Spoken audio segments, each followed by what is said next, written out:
Bonjour à tous et bienvenue dans un nouveau vlog. Ça doit être le 24, le 25, le 26, le 27 ou le 28 ou le 29, peut-être pas le 30, mais on n'en est pas très loin. En fait, entre 20 et 30, il y a à peu près un vol d'oiseau, il doit y avoir 10 à peu près.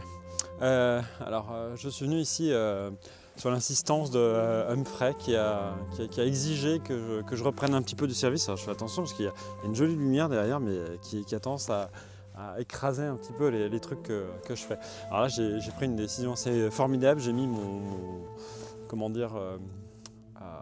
je vous ai mis sur un trépied. D'habitude, je vous mets sur un monopode, mais du coup, je balance comme ça un petit peu. Et donc ici, je vous ai amené dans un endroit où il y a de la lumière, parce que figurez-vous qu'en cette période de l'année, le soleil, en fait, il est très très bas en Bretagne, ce qui fait qu'il fait super nuit. Il commence à faire nuit vers midi, 1h, vers 13h, ouais, 13h, même 14h des fois. Et du coup, c'est un petit peu chaud, c'est pas forcément évident de se repérer. Quand on essaie de marcher sur la route et tout, on se cogne un peu sur les voitures. Et, du coup, ça fait mal, il y a des conséquences. Aujourd'hui, c'est une nouvelle palle. Voilà, j'avais envie de vous parler de bouquins. Alors, pour pas trop m'embêter, parce que je suis un petit peu des fois laborieux, je vous ai pas du tout pris de sac avec moi. Enfin, je vous ai pas mis dans un sac, je vais vous parler des trucs et puis je vais vous mettre en incrustation là où il y aura de la place. Alors, je me déplace un petit peu. Attendez voir. Bon sang. Nom de Dieu, je ne vois plus rien. Voilà. Je vais me mettre ici pour voir. Ouais, c'est pas mal. Donc, je vais vous mettre les trucs ici. Voilà. Je vais mettre les trucs là. Et là, il y aura la photo des livres. Donc, j'ai commencé par les livres que j'ai eus avec le Père Noël. Parce qu'il est bien, il a bien voulu venir. Il y avait Schopenhauer de Thomas Mann. Alors, c'est édité chez Bucher-Chastel, un truc comme ça. Et c'est une grosse arnaque ce livre. Alors, c'est très bien. Le texte de Thomas Mann est très bien. Thomas Mann qui parle de Schopenhauer, de ce petit filou de Schopenhauer qui... et en particulier de son gros livre La volonté... je dis une bêtise. Si, c'est ça, le monde comme volonté et comme représentation. Ou le volonté comme monde et représentation. Ou le monde comme la représentation comme volonté et comme monde. Enfin, un truc comme ça. Alors le bouquin, il y a une 50aine de pages environ, qui sont un texte de Thomas Mann, c'est sûrement une conférence, quelque chose comme ça qu'il a dû donner au sujet de Schopenhauer.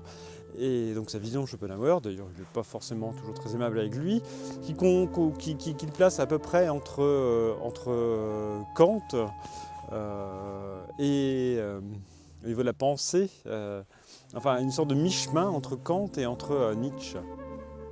Voilà, Nietzsche étant un petit peu plus radical et peut-être pour cette raison que Thomas Mann est un peu plus proche de son pote Schopenhauer, le célèbre Schopenhauer.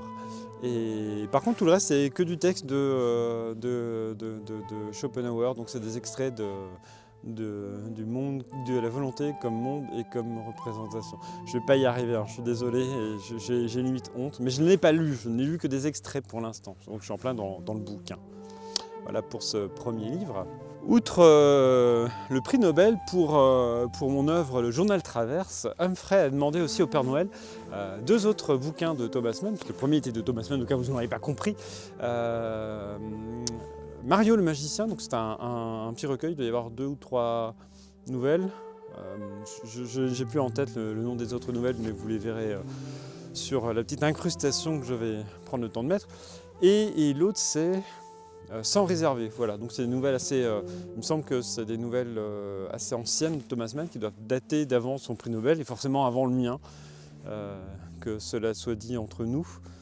Et je ne les ai pas encore lus, donc je ne peux pas vous dire grand chose, sinon qu'ils sont jolis, ils sont tout rouges, ils vont bien ensemble. Après c'est dommage parce que c'est tout le temps la même illustration qui est prise, donc ce sont les yeux des auteurs. Il me semble que dans cette collection chez Grasset, voilà, c'est un truc récurrent qui rend la collection assez reconnaissable.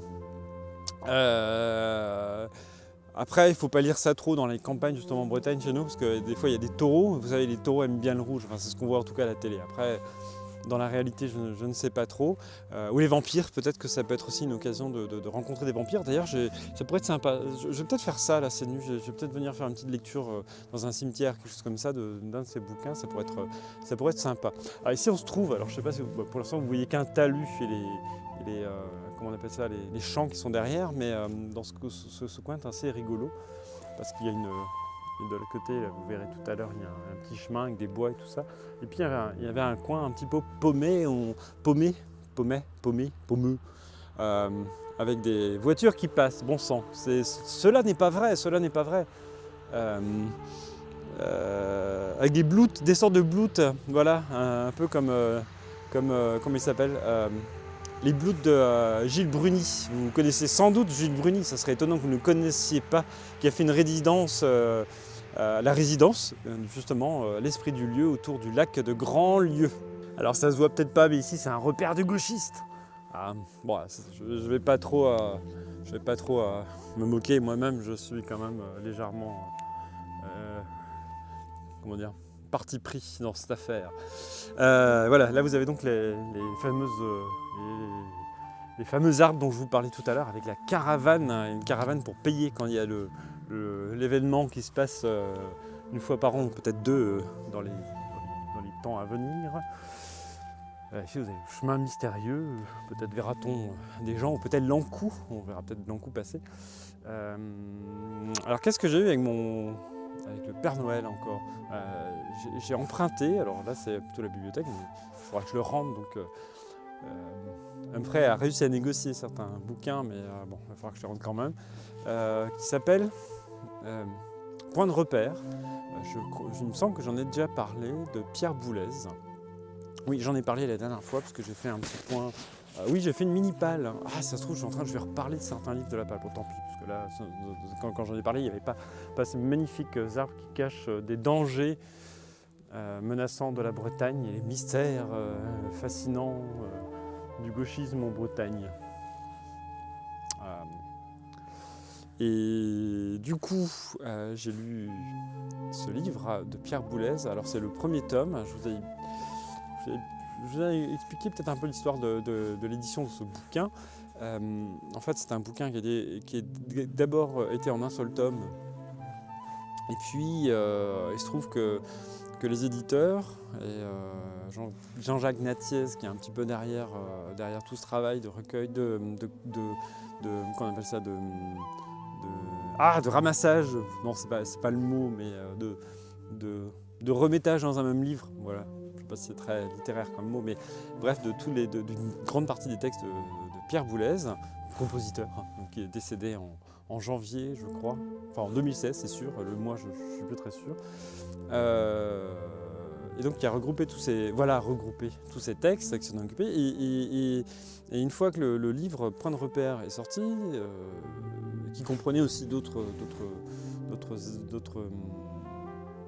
livres parus précédemment, ils se sont dit qu'ils allaient pouvoir rajouter d'autres textes. Donc il y a une seconde édition. Alors il y a une édition modifiée, puis après il y a une troisième édition, quatrième édition qui a dû sortir dans les années 90, 95, un truc comme ça, qui cette fois-ci a été découpée en 2 tomes, puisque c'était relativement important. Encore un tracteur qui passe, ça doit être le même que tout à l'heure. Le vautour va. Et du coup, moi j'avais réussi à trouver en occasion, parce que c'est introuvable ces bouquins-là, je ne sais pas pourquoi, mais bon, j'avais réussi à retrouver en occasion le Point de repère pour original, et je me suis bien fait avoir parce qu'en fait il y a deux chapitres entiers qui ont explosé en vol et que je n'ai pas pu lire. Du coup, j'ai réussi à les retrouver. Il s'agit d'un échange avec John Cage, et puis l'autre c'est un texte sur l'improvisation et sur Mallarmé, me semble-t-il. Donc voilà, alors ça c'est j'ai lu ça pendant la Noël, et c'est super intéressant parce qu'il y a pas mal de... Là, une alarme, voilà, c'est... Bon sang, mais nous ne sommes pas tranquilles dans ces bois. Bientôt, que va-t-on voir? Des loups-garous, peut-être? Mais donc ce livre parle de composition, entre autres, et notamment de Pierre Boulez qui revient un petit peu sur le détail de certains de ses compositions. Je ne sais plus lesquelles, du coup, pli selon pli, me semble-t-il. Et puis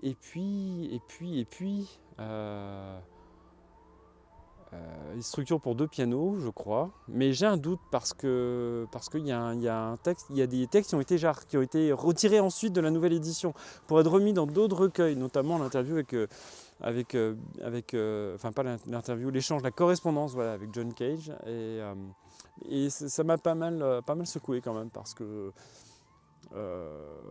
surtout sur ce que je fais actuellement. Là, vous entendez une musique toute mignonne, toute jolie pendant que je fais mon petit blabla.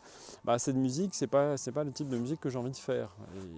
Mais je sens bien qu'il me manque pas mal d'outils, pas mal de bagages, et il y a du taf, quoi. Et donc ce genre de bouquin vous bouscule un petit peu parce que vous confronte à vos propres limites, et les limites, elles vont être très dures à franchir. Donc c'est aussi une des raisons pour lesquelles, là je m'évade un peu, mais c'est une des raisons pour lesquelles aussi il y a peu de vidéos écriture en ce moment, parce qu'au niveau de la musique, il y a tout un travail à faire qui est assez compliqué et qui demande d'aller loin et qui va demander beaucoup de réflexion. Donc il y en aura très prochainement, mais ce n'est pas la question. C'est pas ça du tout que je voulais dire, donc on va passer à la suite. Alors que, comme promis, la nuit commence à tomber. Je voulais aussi vous parler d'un autre livre. Alors cette fois-ci, c'est Humphrey toujours, qui est allé me le chercher à Nantes.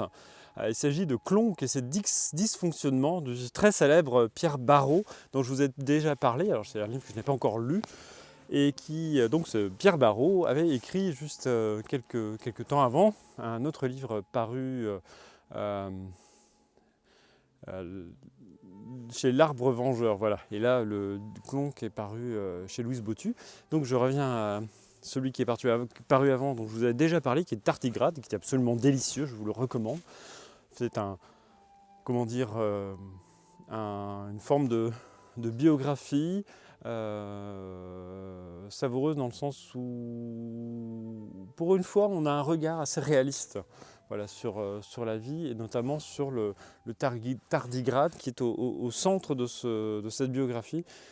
C'est pas une biographie animalière, attention, parce que là le tardigrade a une position bien particulière, mais je vous le recommande vivement, c'est absolument passionnant, et j'en attends au moins de Clonk et de ses dysfonctionnements. Donc Clonk qui n'est pas le nom d'un personnage, mais qui est le nom de la ville. Voilà, donc ce livre est recommandable. Et je pense que le dernier bouquin dont je pourrais parler, c'est le journal de Thomas Mann. Alors, ce que je ne savais pas, c'est que le journal de Thomas Mann avait été édité et traduit en français chez Gallimard, dans la collection NRF. Donc il y a 2 séries, il y a le journal 1933-1939 et le journal 1940. Alors je ne suis pas sûr que c'est 1939, maintenant j'ai un doute.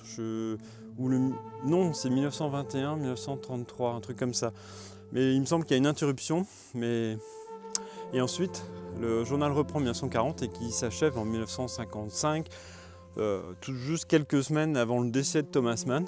Donc je me suis jeté dessus parce que l'essentiel de ma thèse étant centré autour des années 43-47 de la vie de Thomas Mann, puisque c'est les années de rédaction de Dr Faustus. Donc du coup forcément le journal de Thomas Mann va m'intéresser à ce moment-là. Alors j'ai déjà connaissance d'une partie, parce qu'il y a une partie de ce journal qui a été édité sous la forme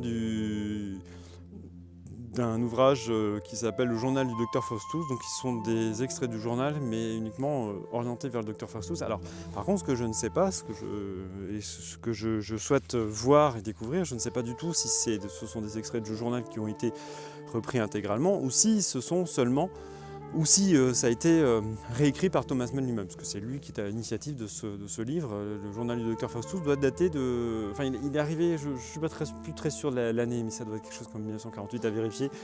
Mais ça arrivait très peu de temps après la rédaction de cet ouvrage. Donc là, je pense qu'on a fait à peu près le tour de la palle. Et je vais, sur ces bonnes paroles, vous laisser dans ces bois. Enfin, je vais peut-être pas vous laisser dans les bois en fait, parce que sinon vous n'allez pas pouvoir voir la vidéo, parce qu'après il faut avoir une connexion Wi-Fi ou une connexion 4G, et puis c'est pas toujours gagné. Encore que là, ça a l'air pas si mal. J'ai coupé la connexion en fait pour pas être dérangé pendant la vidéo, mais vous avez l'essentiel, voilà, de mon tour. Et puis c'est pas si mal déjà. Je vous souhaite un excellent canigou, je vous dis à la prochaine.